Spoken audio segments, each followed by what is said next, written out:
first of all.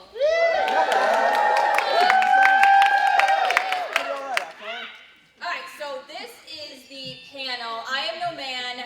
How women really fight. You know, we fight kind of dirty. We fight better than men. You know. Woo! Thank you very much. And these lovely ladies, these are the Palmetto Knights, and they're going to be telling you exactly just how to fight like a girl. So with that, ladies, introductions. Okay. Who wants to go first? We didn't Amy, go decide that. first. Amy, you're okay. I guess I'm going first.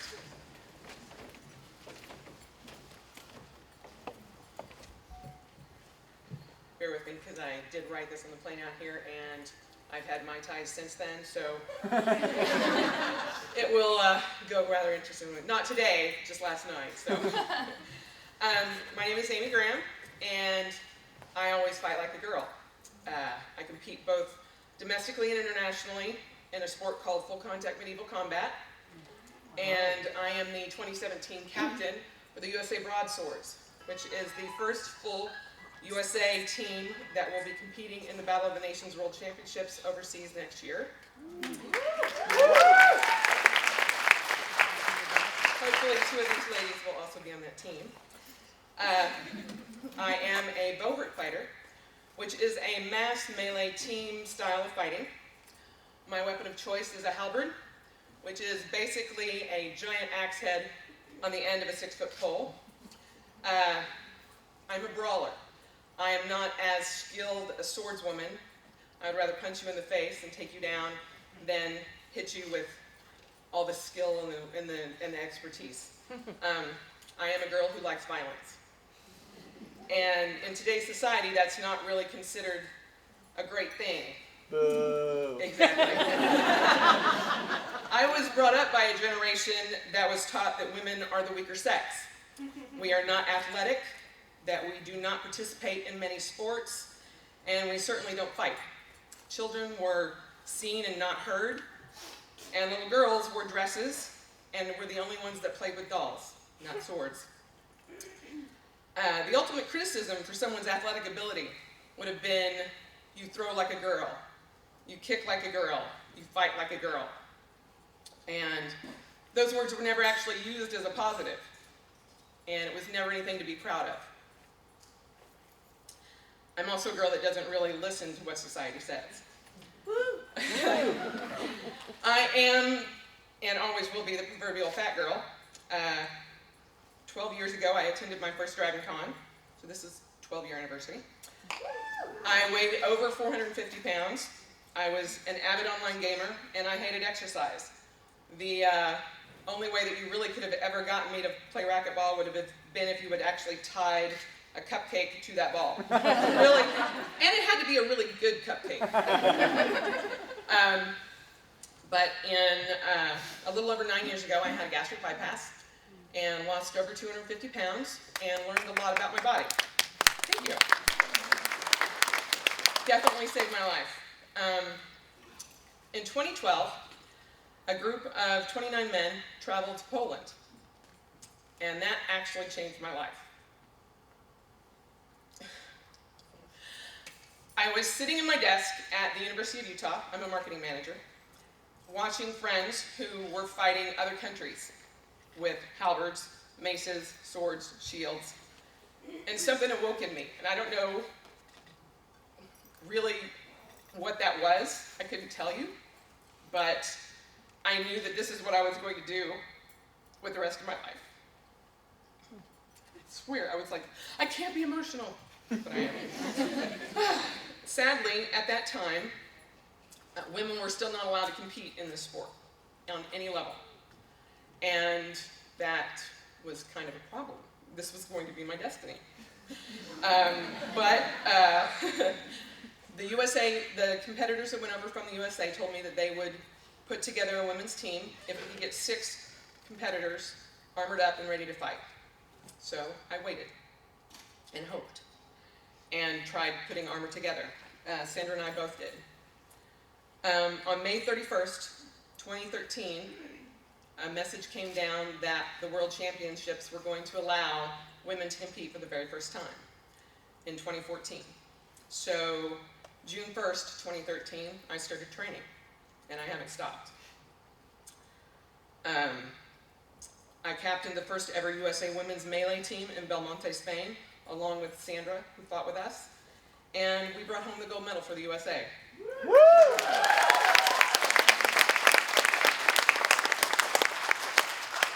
Interestingly enough, though, to date, I am the only woman to have competed in four world championships, and there are still men who refuse to fight me.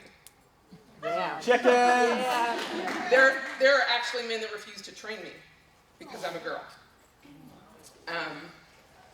Currently, in the United States, 51% of the population is female. In the 2016 Olympic Games, just held in Rio, 51% of the medals won by Team USA were won by female athletes. Yeah. I do believe the other 49% were done by Michael Phelps, but I don't know for that for sure. But it does seem to me that running like a girl, shooting like a girl, lifting like a girl is now a good thing. In 3 months, I turned 50 years old. And I have no idea how long my body will keep up with my desire to fight. It's been a losing battle since I started when I was 46. I would much rather have been a 20-year-old learning how to do this. And all of you 20-year-olds, start now. But after that, I will coach. And I'm currently training to become a personal trainer. I teach fighting and weapons training at my local club, which is a Salt City Fight Club. And our first rule of Fight Club is always talk about Fight Club. I have started my own blog. I'm on Instagram, Twitter, all of that. So if you ever want to find me, I'm under Badass Valkyrie. 12 years ago, at that first Dragon Con, had you told me that I'd be standing in front of a huge crowd of people, speaking on a panel about being an extreme athlete and a world championship gold medalist, I would have thought you were about as crazy as ever getting me to play racquetball with a cupcake. Mind you, still a good cupcake. But I'm here, the Badass Valkyrie who always fights like a girl because I am one. Never be afraid to let that, never be afraid of that, and never let somebody use it as a negative with you. Embrace it, because that's who we are. Thank you.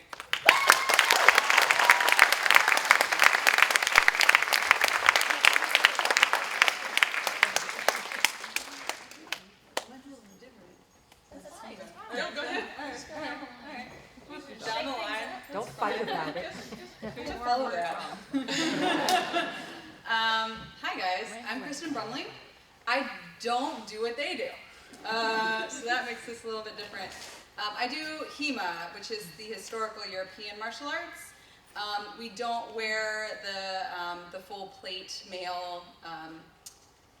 We wear like modernized versions essentially. So it's like fencing, but it's not a sport, it's a martial art. And it's a lot more padding because you're hitting each other with you are hitting each other with steel. And not a little flimsy thing. Anywho, I've only been doing it for 2.5 years, but I do compete in tournaments around the U.S. And I got into it because it was basically to get away from my boyfriend. Truth be told, it was actually a pretty bad relationship, and I don't know if who actually has done martial arts here? So a pretty big chunk of you. I'm sure that you are aware that when you do martial arts, you find a lot of self-respect, and for me, that's what fighting is all about. It's fighting. It's basically fighting for myself, and becoming myself, and not being afraid, essentially. So I started going. I drove an hour every week to go up to another city to train with long swords for almost a year. And in the course of doing that, I got out of a bad relationship. I worked through depression, like all these other awful things. Quit my job, started my own company, and a lot of it was because I had the confidence through this particular martial art in order to do that. As I got into the actual like tournament part, I'm sure the biggest question that people kind of like ask, and I get asked a lot, is doesn't it hurt? And you know, like, isn't the sword heavy? And you know, what do you do? And like, you're actually kind of small. Like, how do you compete against people who are like way bigger than you? Which is it's true. So when I started going to my first competition, every single person I was up against was a guy, because it is a very male-dominant hobby and a martial art. And some of them were, I think, even a foot taller than me. And I went into it like with most people's mindset, which was that, oh, I'm at a disadvantage, and now I have to figure out a way that I am going to be able to compete with this. The fact that I have to, like, these people are stronger than I am, they're much taller than me, and it's very intimidating, especially when you get these guys who are extremely big and muscled, and you know that if they run into you, there's no way you're safe, like, you will fly. You're just going to fly. Like, that's what's going to happen. And I'm not just talking about falling. I've been off of my feet, like, through the air. That's intimidating. But what I've learned, and I can't speak for these other ladies because HEMA is a little bit different in terms of like the style of how we fight and like the way that it's set up. It's more of a duel kind of situation. But what I found very quickly was that this whole mentality that I felt like I was kind of trained to have from the beginning wasn't true. That just because I'm a woman doesn't mean I'm at all disadvantaged. And it's all about that mindset. So learning that, oh yeah, I'm a smaller target. Oh, okay. Oh yeah, I'm shorter. So they can get in my head a lot easier, but they're not expecting this cut that's totally coming up from beneath and gets them every single time. They're much bigger, but I'm a lot faster. So a lot of it was just figuring out not, it wasn't even so much like genders. It's literally going, who is my opponent? What can they do? What do I know I can do? And that strategy of figuring out what strengths can I use against their weaknesses. Which is, again, one of the things about HEMA that really just strengthens and brings a lot of confidence in my life. And it's really rewarding when I win against a guy who is bigger than me and who has that shocked look on his face. That being said, I know a lot of women are still very nervous. I meet a lot of people at tournaments, especially like younger women who are just getting into it, who are very intimidated to fight. And so it's just an interesting journey, honestly, to see more women getting into HEMA specifically, and how it has changed a lot of them and their confidence. So, yeah, cool.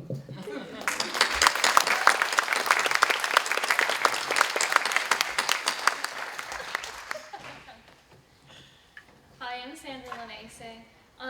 Interesting thing is I do both. I do the HEMA and I do the bow hearts because why stop at one sport? They both have like their different pros and cons. But I want to take you back to a moment at the tournament in Spain that Amy and I were at. So this is the first year women were allowed to do this. It's awesome, and so I decided, hey, I'm just going to take this crazy and just amp it up a few levels, and let's fight in all versus all. So that's like anybody, whether it's that, big Goliath of a dude who's got his armor probably weighs more than I do, and you've got guys who've been doing it for years longer than the women have, so of course longer than I have. And it was interesting because I'm in my armor, we're in the field, they close the gates, and I had this moment of panic, like, it's too late to turn back. But I'm like, all right, let's do this, because why not? What's the worst that's going to happen? At this point, I already fought all my tournaments, so if I come with a broken arm, hey, that's a cool trophy, right? So, but then there was this moment of, I can do this. Like, you know, you have that rush, you know, that adrenaline going, and you know, it was an awesome experience. Half the time I didn't know who was on my team because it's an all versus all. But there was a moment where we're in a session where I'm grappling with some other people that I've, you know, trained with, or you know, that were on the team, so I knew them.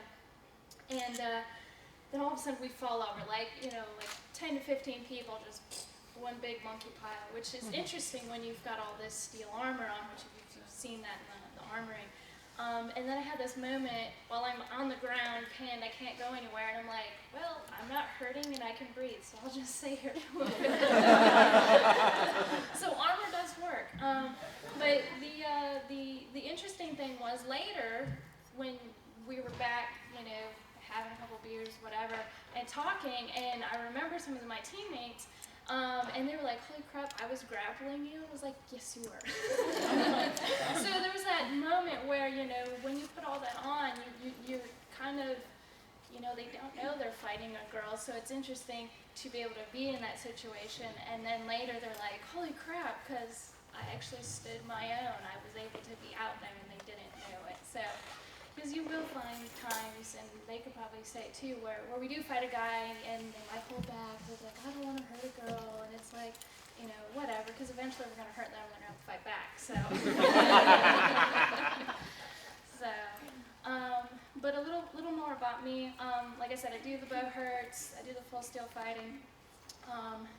Probably about the same time Amy saw that I want to do this, my hubby really wanted to do this, and so he was getting his kit together, and I was like, well, I'll train, because I do some other things, sword fighting, through different groups, like the ICA, if you've heard of them, and so I was like, I'm going to support him and all that sort of thing, and then when they announced that women wanted to do it, I literally said, well, shit.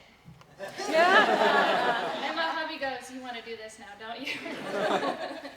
And so the neat thing there is we have a very unique relationship, and we support each other, and with that is he set aside the money he was going to have his armor, so instead of being a third or fourth year member of the male team, we put all the money for me to be able to have my armor. So that is the very unique thing there, is that when you have those relationships where you have that support, you know, it's awesome. So if you see him down in the Armory, his name is Larry. You can tell him he's awesome. And he does a lot of the stuff for the Armory too. So very supportive. He's very supportive of female training. Because one of the things we do with Palmetto Nights is we actually train at a martial arts dojo now in Columbia, South Carolina. But with that, I'm going to wrap up some of the other things that I do. I'm also in the military, and that's kind of where I started my, why not, I can do this. So that's where a lot of my fitness comes from, and there have been several times, even in the military, where I'm just like, really, you said that? I'm here doing the same thing as you in the same uniform, and but then in the civilian side, because I'm in the reserves now, I'll be doing something, and they're like, wow, that's really heavy, should you be lifting that? I'm like, I do push-ups for the test. This is not a big deal. So it's interesting to see everything, and I always catch people by surprise when I tell them this is the sport I do, and then I show them videos. So works great for when you work customer service. That's it.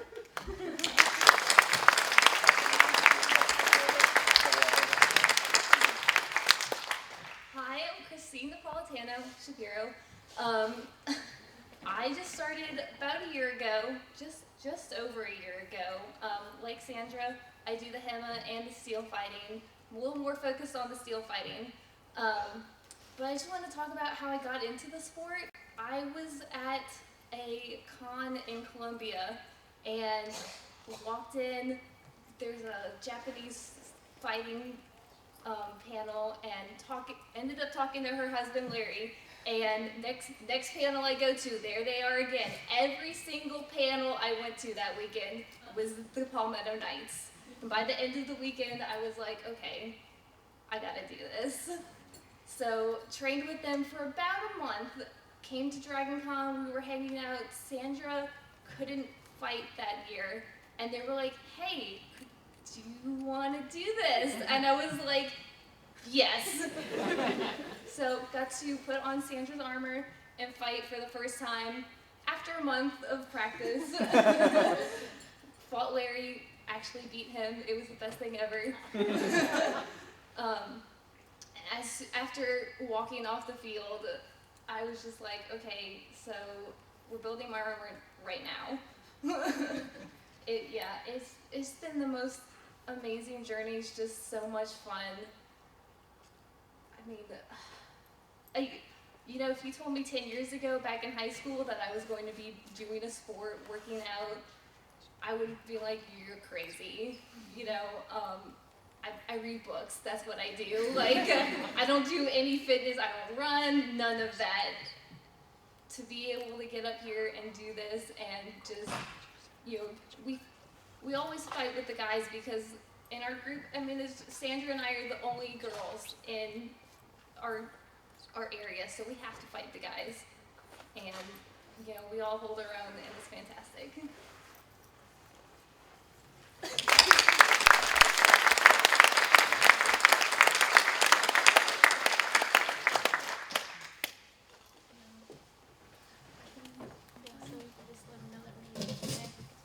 So, now we're going to open it up for Q&A. Anybody who's got a question, raise your hand, eye in the air.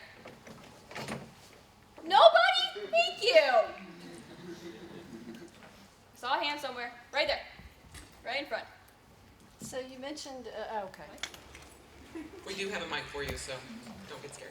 So you mentioned the plates and also, the swords, but do you have rules? So that you don't get hurt? What kind of rules are there? It sounds like just one big melee and... Well, depending on which sport, so if you're doing HEMA or you're doing bow hearts, there are rules, so they're, obviously you want to read the rule book before you go out on the field so you don't do something illegal and get kicked off the team for the day. And then there's also regulations for what you need to wear as well, and it just depends on which sport you're doing. And then also, Well, which tournament you go to, too. Yeah. Each tournament will create a different rule set because we're still trying to figure out the best rule set that works, that promotes not necessarily a sports mind, but a way of judging your actual martial arts ability, which is a hard balance. So it's always tweaking. Like, you could learn the rules and you have to read them again for next year. And there are regulations for the weapons too, like how much they can weigh and stuff. And we, with the HMB group, with the steel fighting, we actually have an international overcommittee with HMB, and we follow all of their rules because we have, like, at the last tournament, we had 33 different countries. And so all of those countries competing, we all have to have the same standards.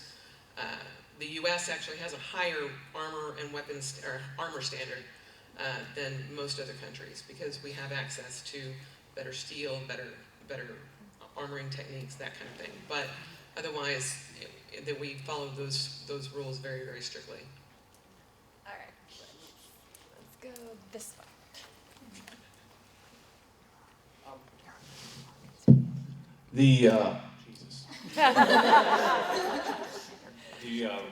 You said you have regulations for the armor and stuff and the weapons. What would you need for like the HEMA and the steel fighting? What would be like the difference in the two as far as the equipment? With the steel fighting, it needs to be historically accurate. I fight in a 1350, 1400 Central Asian kit. It's called a Katanga. It's a Mongol kit, and everything has to match. It has to be within a 200-year time frame. My helmet has to match my kit, or my body armor has to match my legs, all of that. The only thing that they will give you leniency on is gauntlets, because the gauntlets during that time frame were iffy at best, and we all have modern day jobs that we have to go back to. So we do, they do give you some leniency, but they do actually have to look historical. And for HEMA, there's like a checklist where it's like you have to have a helmet, and it's kind of like a regular fencing helmet, except better. And hopefully it should have some sort of behind the head protection. If you're a girl, you have to have a chest plate of some sort. Guy, it's recommended to have a cup. I mean, I've been to a tournament where a guy didn't have one. That was a bad choice. It's always a bad choice. But I mean, other than that, like you have to have all the skin has to be covered completely. You have a jacket. You have to have your elbows protected. You want hand protection. Again, it's hard. Hand protection is the hardest thing to get good protection that works consistently and you can actually move in. Your knees have to be protected, and those are typically the only ones that are like absolute you have to have. But a lot of other people will also have like shin protection, forearm protection, just kind of, you know, how much do you not want to hurt after? Pass it on, you guys. Okay, let's, hello? Ah! Okay, test. Okay, can you hear me? Yes. Okay, first off, let me just say, y'all are amazing, and thanks for doing this. Thank you. Thank you. Okay, secondly, as people who actually know more than the layman about, like, historical fighting and actual, like, sword fighting and stuff, what, like, thing that movies and TV and media and all sorts get wrong about historical style fighting and stuff that drives you the most up the wall? So I do a lot of stage combat as well. Mm-hmm.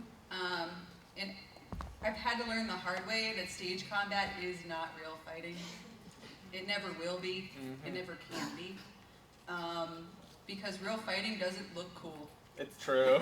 I mean, sometimes it does, but like honestly, when you want to you want to tell a story and you have like this big theatrical moment, and then the big bad fight between like Kylo Ren and Rey, and it's over in like 2 seconds. Like that would be typical. It's like the WWE versus actual Greco-Roman wrestling. So right. So it's not. I mean, I think more for me, it's just coming to terms with the fact that I'll watch it and I have to just let it go. Basically. You do learn to pick out what's wrong quickly. Yeah. You're like, oh, yeah, that helmet would never have been worn with that armor. And why is that? Oh, God, they really use that. But you learn to appreciate it, you know, and you learn to appreciate fight scenes. Before I started this, it was like, oh, it's such a cute little romantic comedy. I love it. My husband's like, dear God, I'm going to another movie. And then now I'm like, shut up. They're fighting. I need to watch. This is a question more for the HEMA practitioners. Sometimes in HEMA tournaments, they will actually have a women's division of the longsword in addition to the open steel. And I've heard some HEMA practitioners express that this is a really excellent way to get more women involved. But I've also heard the opinion expressed that it's actually not great because it means that the women are not being challenged as much as others. And so they think that they want women to participate, but they think the women should be shoved into the open steel.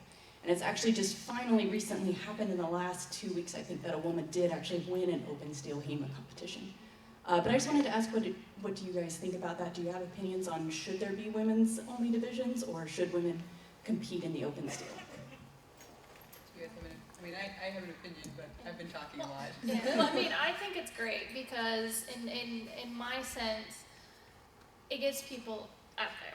Like, for example, one of the things we have at our martial arts studio is just a women's only martial arts. And I see the women there, and if it was co-ed, they wouldn't be there. They wouldn't feel comfortable. So I can see that also with the HEMA side is they feel, okay, I can fight other women, I can do this. And eventually, you know, your confidence builds, and then you go, okay, hey, I'm going to do the co-ed. I want to really test my mettle. And I see that, and I think that's why it's great. So you can debate all day long about it should be this way or that way. But I think if it gets more people out, then it benefits everybody. Yeah. Just one thing to add. Most women that I see compete in the women's only, a lot of them also compete in the open. It's just kind of cool because then you get like 2 that you get to compete in. And I will also say, I love watching the women's one more. I see way better technique in those tournaments. And it's because we've had to learn how to use technique against, we can't just brutally force our way to winning, because it doesn't work. So, I don't know. I think there's a lot of good things, so. More questions?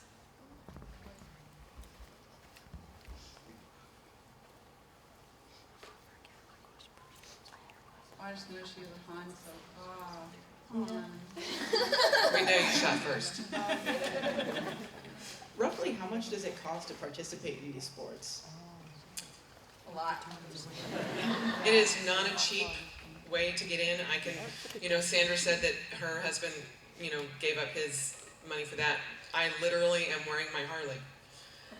I had saved up for a motorcycle for my midlife crisis, and that money went in to buy my first armor kit. So it's, my gauntlets alone were $1,200. Yeah, you don't want to skip on that. It's like, you use your hands, your head. You need your head, you need your eyes. So you don't want to skimp on certain pieces of armor. So you want to make sure it's well made and buy reputable armor. He was cheaper than that though. It's not 1,200 is probably most of your kit would be for competing for HEMA. So. And the nice thing about the HEMA is, there's sizing, so it's a little bit easier to get something and it fit, whereas the steel fighting, a helmet might not fit, or a gauntlet might not fit, and so then now if you like my helmet, which is down in the Armory, the nice thing about that is I had access to the armor, so as he was building it, we kept fitting it. So some people can actually try in my helmet, and some kids, little kids, can't because it's just not shaped for their head. So, but it works for me. It works great, and that's what you need. More questions?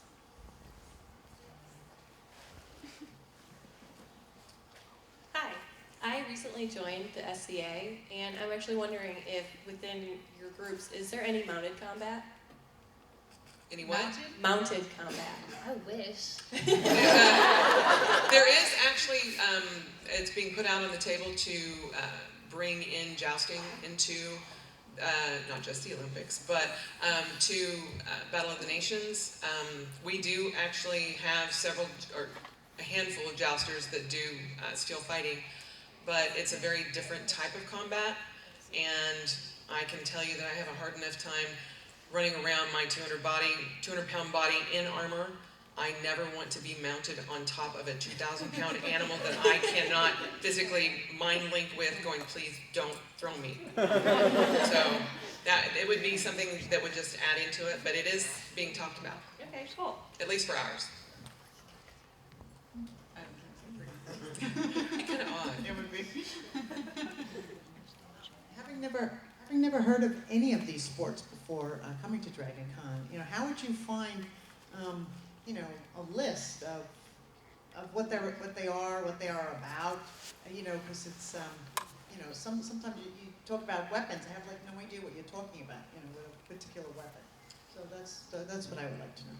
Well, in the Armory, we have a mailing list, and so what we do is we have people sign up on that, and then after the con, we just kind of send out an email, and then you can respond to that. We can get you in, if you want a gym that's close to you that does either HEMA or Bohertz or both, that sort of thing. We send out info and we respond. It's like I said, my hubby, he supports things, and he always is checking his email. So.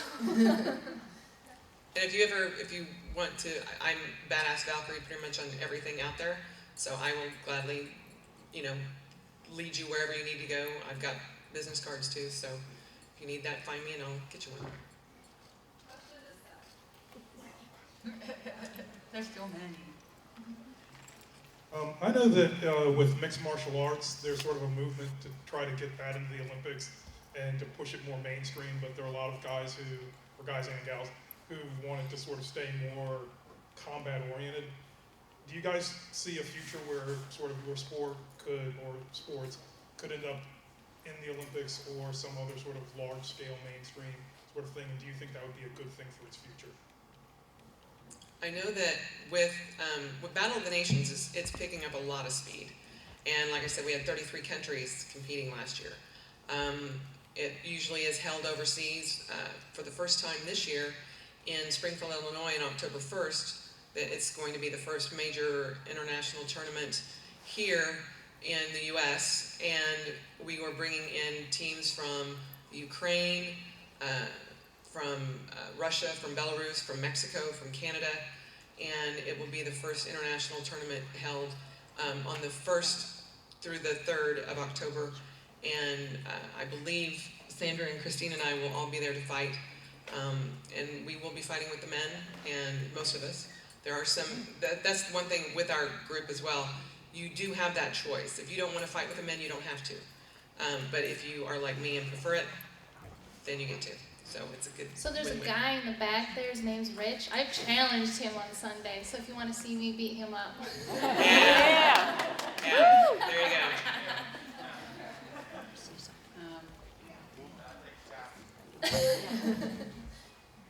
Hi. Okay. Is that working now? Yeah, Okay. we can hear you. So I just wanted to know what's like the exercise regimen like for this? Like, what do you have to do for this? I pretend to be a Jedi.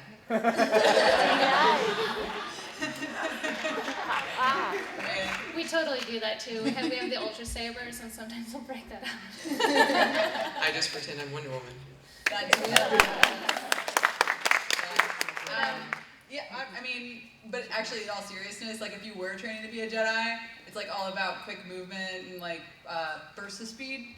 At least for me. So I do a lot of like jumping squat type stuff. They suck.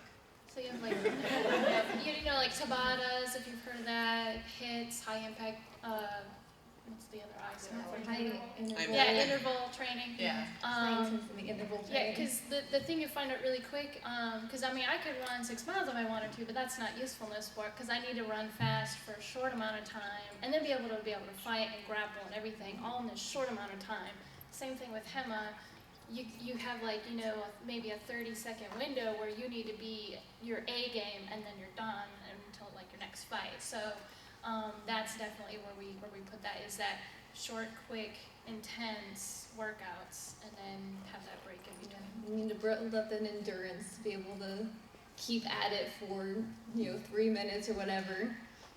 And it does, you would be very surprised at how much it takes out of you when you're carrying 25 to 50 to 80 pounds of armor on your body.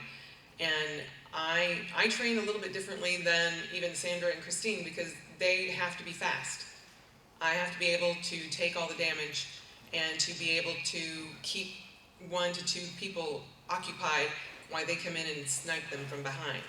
I am built to take everything and just hunker down. I'm the tank, for those of you who play. Yeah, I'm the tank. So I develop my core. Most of my time is always active rest, and I'm in horse stance because my butt is going to be on that fence, and you're not going to be able to get me off of it. And so, or hopefully not. And then I work my upper body because I'm a halberdier is what they call it. And I have to lift a 7-pound weapon constantly, and I have to bring it down and make you feel it. One of the things that you learn very quickly in my sport is I turn off being hit, which does not translate very well for SCA fighting, by the way. And so I turn that off. So if people are pounding me with weapons, with maces and shield punching me, I just ignore it because I'm grappling people to keep them occupied or putting them into the line of fire for the people that are coming back from the back of that room across the field and ready to punch those people out. So it just kind of, yeah, so it depends on what your position is too, so. All right, who's next? Up, come, up, up, up. There we go.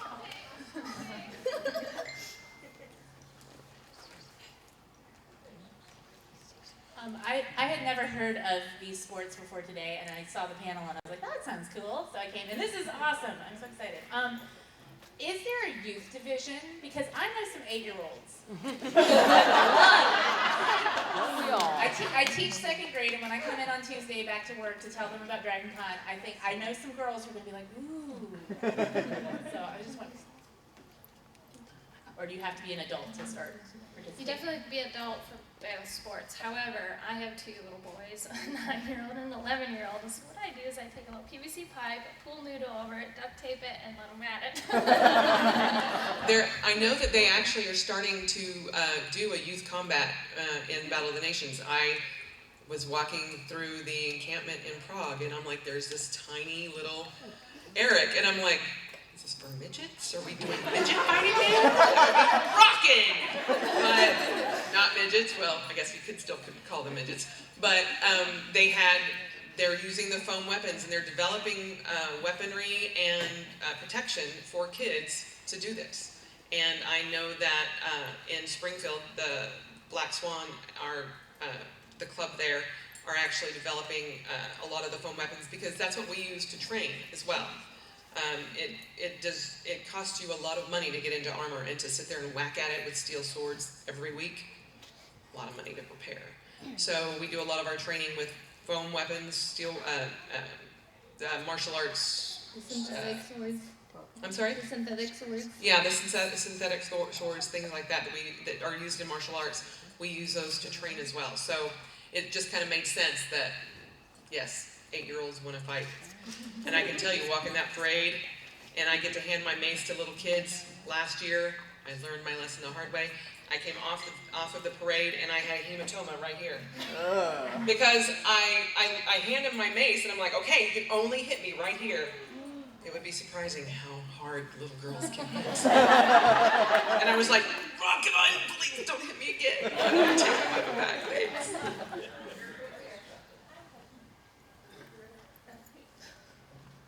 You talk about the medieval style. Bow and arrow archery was pretty big to assist in battle. Do you have that aspect in your fighting as well? I know people who study it, but I haven't seen it at a tournament yet. Big. Yeah, only in like the SCA on the melee field, because I do that too. Definitely combat archery is fun. Some of those reenactment battles that they have the archery in. Yeah, In like Battle of Hastings and all of those, they do that as well. Yeah. So more reenactment and less. Yes. Yeah, and that's one of the reasons you won't actually see a lot of us wearing full chainmail, because chainmail was designed to stop arrows. And we don't have arrows coming at us. For now. Please, dear God, never have arrows coming at us.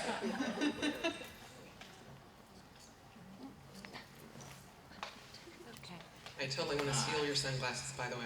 My sunglasses? Yeah, those are awesome. I can't see out of them. So. Oh. They block really well. So you were discussing earlier, like the all-for-all or the free-for-all. So what is that? Is it like 2 gates open up and y'all just like, nah! Just like attack each other? Or like, do you like signify with like a ribbon? You're like, yeah, blue team, go! It is so confusing sometimes. Yeah, so like, can you just like describe it to me? Or is it really just like full battle royale, like Thunderdome style? Well, the all versus all, I mean, it was like battle royale. Like, I thought some people were on my team and they weren't, and they took out my buddies, and I was like, oh, that wasn't supposed to happen. Oh, I need to run. Yeah, in Battle of the Nations is pretty much Russia against all the other teams. So the Russians will bring in their A, B, and C teams, and they are on one side of the field, and all the rest of the countries are on the other side of the field, and it's just like, and it's literally crazy. And we fought into a smaller field, and it is, I won't do it. I've done the all in all with Sandra. In fact, I snuck on the field the first night and did it because technically we weren't allowed. But again, I don't listen. I beg forgiveness. But in all, it doesn't matter. they will take you out, and it can get kind of scary. 2 years ago, two female fighters and myself that are pretty well known overseas were going to do it, and we got told that we were going to be hunted because they did not want females on the field. And there was that minute of, well, screw them, we're going anyway. And then it's like, oh, wait a minute. This is 120 people, and we don't know which ones are hunting us and which ones aren't. And so there comes a point when you don't want to put your teammates into that kind of danger. Because my guys would have been like, we're going to protect you no matter what. And that would ruin their fun. So this year, we were all welcomed. It was great. I got injured, so I couldn't, but several female fighters went out, and it was a wonderful time. So.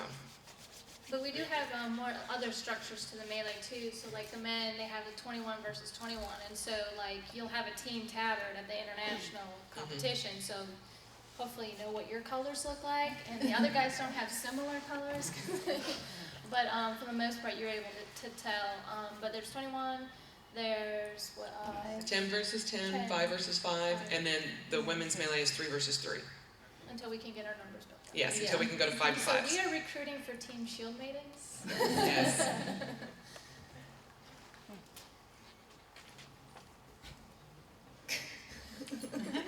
Okay. When you have fought against a man, how do you work against the taunt? I mean, I am assuming that more than one has taunted you, or maybe thought that you were not as good as you were. What was your best/worst experience dealing with that kind of situation? I have a pretty bad temper, actually. So actually, I've never had it where I had somebody like directly taunt me, but I've had it before, like we've had the comments beforehand where it's like, oh well, we know we know, like you're short, it's okay, kind of like things like that. So I guess a lot of it is still just learning to discipline myself and not allow my anger to take hold because I'm a Jedi.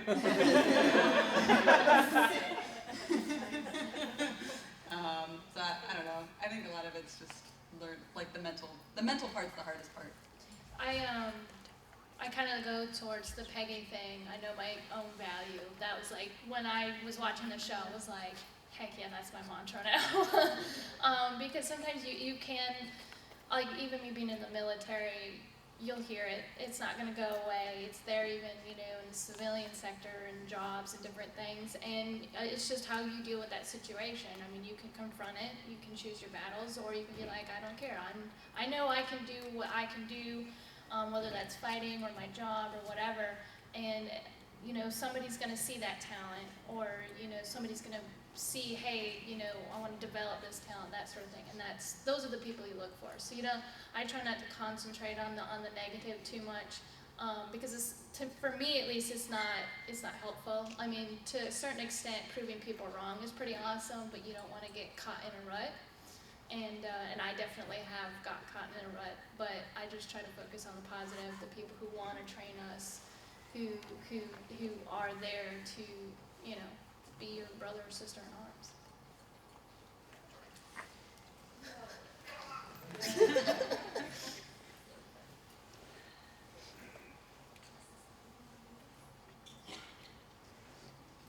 Hi there. I'm working on a comic book series about a young girl fighter, and I was just wanting to know, besides just the underestimation factor, what would you say is your biggest strength is not, but like your biggest positive against a male combatant, would you say? Like what puts you a step above them besides just the underestimation factor? I love the fact that our center of gravity is lower. Yeah. It's awesome. Use that against them a lot, actually. That is actually a very big positive. If I'm standing up like this, I'm much weaker when I go down in a horse stance, it's going to be very hard to push me over. Much more so for me than a male. They're always going to be able to grapple me more strong. They're going to overpower me here. But when I sink down, that puts them at a disadvantage. Even the shorter fighters. When I have a fighter in my club that's almost 5 feet, just a little over 5 feet tall. We have very limited vision in our helmets, peripherally and lowerly. She sinks down into her stance, and I'm like, shit. and it's because if I tip my head, my center of gravity goes, and then she can easily come up and take my head.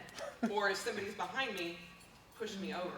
And so you use those, it just depends on what your body is built like as far as what your advantages are. I can outlast a lot of women. People look at me and say, oh, she's fat, she's fine. You know, she's not gonna run. I can run. I've done my half marathons, I've done that. I don't like to. but give me mad enough and I'll chase you. Sandra is the queen of getting so close to me. Just because I'm not supposed to chase the flankers. And I'm like, I'm not doing it. I'm not doing it. I'm not doing it. Oh, I'm doing it. And she just pulls me because I'm like, she's so close. She's not nearly as, no, and then as soon as I take 2 steps, I'm dead. And it just kills me every time. And I'm like, dang it. I knew I shouldn't have done it. And another thing, because I also do martial arts, so I also train Jeet Kune Do. Those aren't familiar, it's Bruce Lee martial arts. And then also Wing Chun.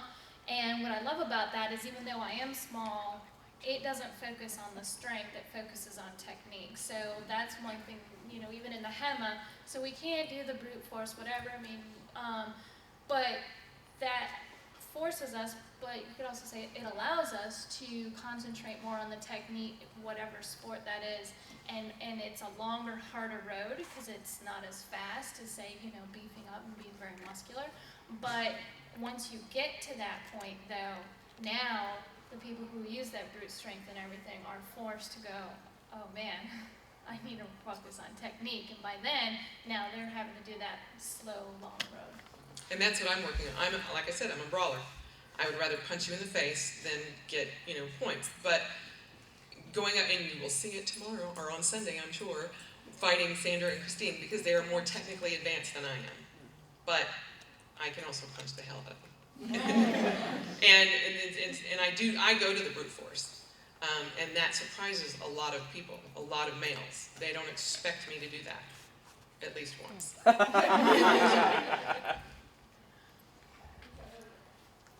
No, behind, up here too. A lot of good questions. Yes, thanks you guys. I fight SCA and I have for like 14 years now. So I'm actually super interested in HEMA though. There's nothing where I live now, but I'm about to move to an area where there is options. I know one of you does both, and I don't know if the other ladies who do HEMA know much about SCA. How easy is it, like equipment-wise and whatnot, to do cross-training there? To go from SCA to HEMA? To HEMA, yeah. There are a lot of similarities. Mm-hmm. Your equipment's gonna have to shift a little bit, and you're gonna have to get used to some different rules. Sure. That's actually the hardest part. I started LARPing first, and I was trained to never hit anybody in the head, and it took me forever to learn that heads are great. So I think that's going to be the hardest part. Honestly, it's not that much of a change. Yeah, the other thing is even, you know, because the judging is different, so it's not when you think you're hit hard enough, which is why I first was attracted to HEMA, because I was like, oh, so somebody else judges me, so one, I don't have to pay attention to that, and two, I just feel better about it because then, you know, it's not who hits me the hardest, it's who hit me unimposed, and you're looking at that technical skill. And then there's the other side where you're studying the arts, you're looking at the manuals, you're looking at how they did it in period for what you're looking at, whether it's German, Italian, and what's time century sort of thing, and I enjoy that. Who else? Question? Anybody? Behind here, there's We got seven. a few.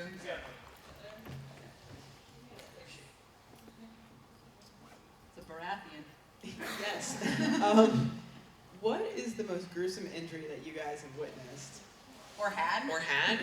Yes, that too. Yeah. For me, I went in, I learned the lesson the hard way. When you're fighting on a modern floor, you use a modern shoes. I went into a takedown for Lisa Gallon, who's also a very, very skilled fighter. She's also an SCA Duchess. I went in for a takedown, slipped, head hit the cement, whatever it is. I was raised in the South. And I ended up with a softball-sized hematoma on the back of my head, and I blacked out. I also realized that I came out with a huge bruise on my chin, and I'm like, what the hell, how did that happen? I was trying, when I came out of the blackout, I realized that I had been trying to take my helmet off with my gauntlet still on, and so I ended up punching myself several times, and I'm like, I just can't get it off, and then I'm like, oh, that's what happened. But that's the worst injury that I've had. I ripped my IT band running a half marathon. See, running was bad for me.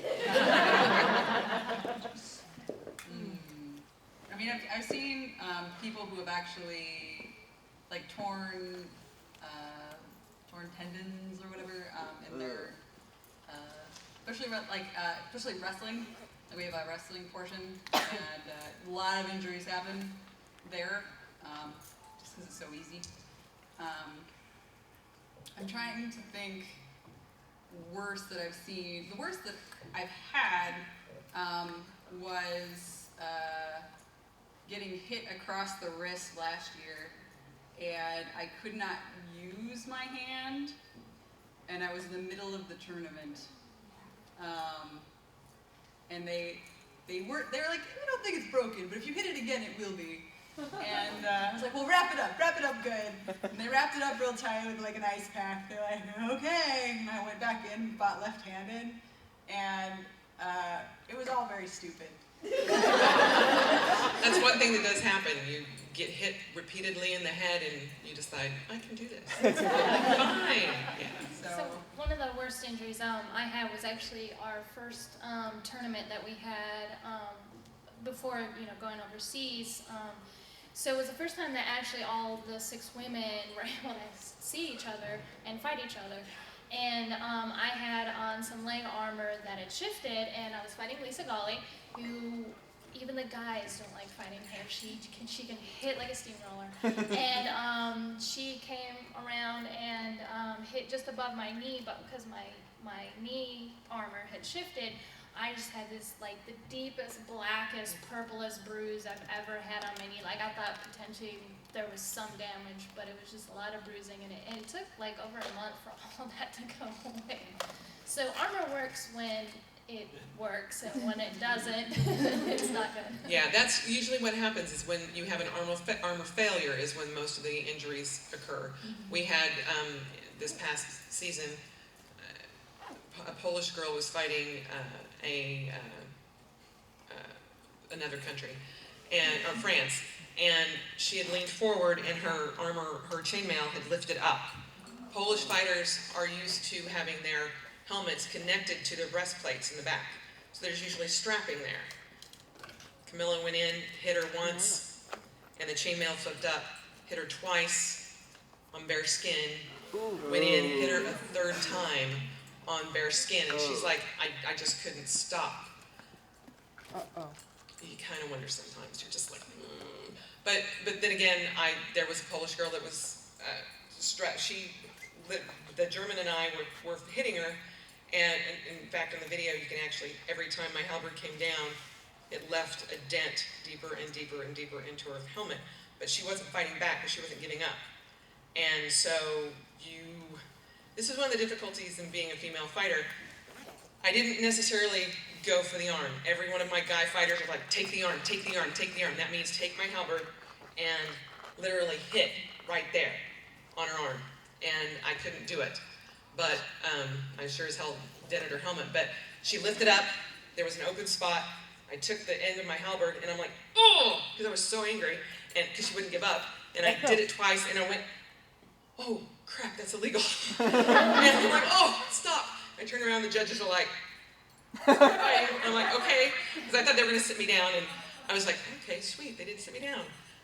Yeah, they gave me a yellow card after. I'm like, oh. So, anyway, I guess we're done. That's it. So we'll be in the Armory throughout the weekend, and Sunday, come see us hit each other for real. Yes, come see all the fights. Thank you, guys.